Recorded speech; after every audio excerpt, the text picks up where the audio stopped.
Hello hi കുട്ടികളെ. നമുക്കിന്ന് തേങ്ങ അരച്ചൊരു മീൻ കറി വെക്കാം. കൂട്ടത്തിൽ കപ്പയും കൂടി ഇരിക്കട്ടെ, ഒട്ടും കുറയ്ക്കണ്ട.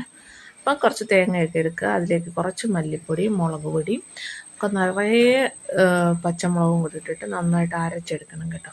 ഇഞ്ചി കൊത്തി അരിഞ്ഞതും അരപ്പും കൂടെ ചേർത്ത് കലക്കി വെച്ചിട്ട് അതിലേക്ക് കുറച്ച് ചേരണേ. മഞ്ഞൾപ്പൊടി ഇടാൻ ഞാൻ മറന്നുപോയി. കുറച്ച് മഞ്ഞൾപ്പൊടിയും കൂടി ഇട്ടിട്ട് നന്നായിട്ട് കലക്കി വെക്കും. അപ്പോൾ അയലയാണ് ഇന്ന് കിട്ടിയത്. ഇപ്പോൾ ഞങ്ങളുടെ ഇവിടെയൊക്കെ അയലയെന്നാണ് പറയുന്നത്, മറ്റുള്ളിടത്ത് എങ്ങനെ എന്താ പറയുന്നതെന്നൊന്നും എനിക്കറിയത്തില്ല.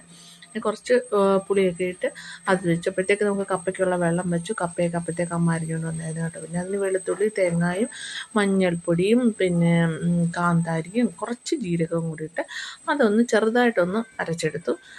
ജസ്റ്റ് ഒന്ന് കറക്കിയാൽ മതിയല്ലോ. പിന്നെ അപ്പോഴത്തേക്ക് മീനൊക്കെ നമ്മുടെ തിളച്ച് വറ്റി തുടങ്ങിയിട്ടുണ്ട് കേട്ടോ. ഉപ്പൊക്കെ ഒന്നും കൂടെ നോക്കിയിട്ട് അടച്ച് വെച്ചു. പിന്നെ അപ്പോഴത്തേക്ക് കപ്പ തിളച്ചു. പിന്നെ അതിന് അരപ്പൊക്കെ ഇട്ടു. അത് അരപ്പിട്ടിട്ട് കുറച്ചുകൂടി ഉപ്പ് കുറവായിരുന്നു, ഇട്ടിട്ട് ഒന്നും കൂടെ തട്ടി തോത്തി വെച്ചു. അതിനുശേഷം അത് നന്നായിട്ട് കുഴച്ചെടുത്തു. അപ്പോഴത്തേക്ക് മീനും കപ്പയും റെഡി. ഞങ്ങൾ കഴിക്കട്ടെ, ബൈ.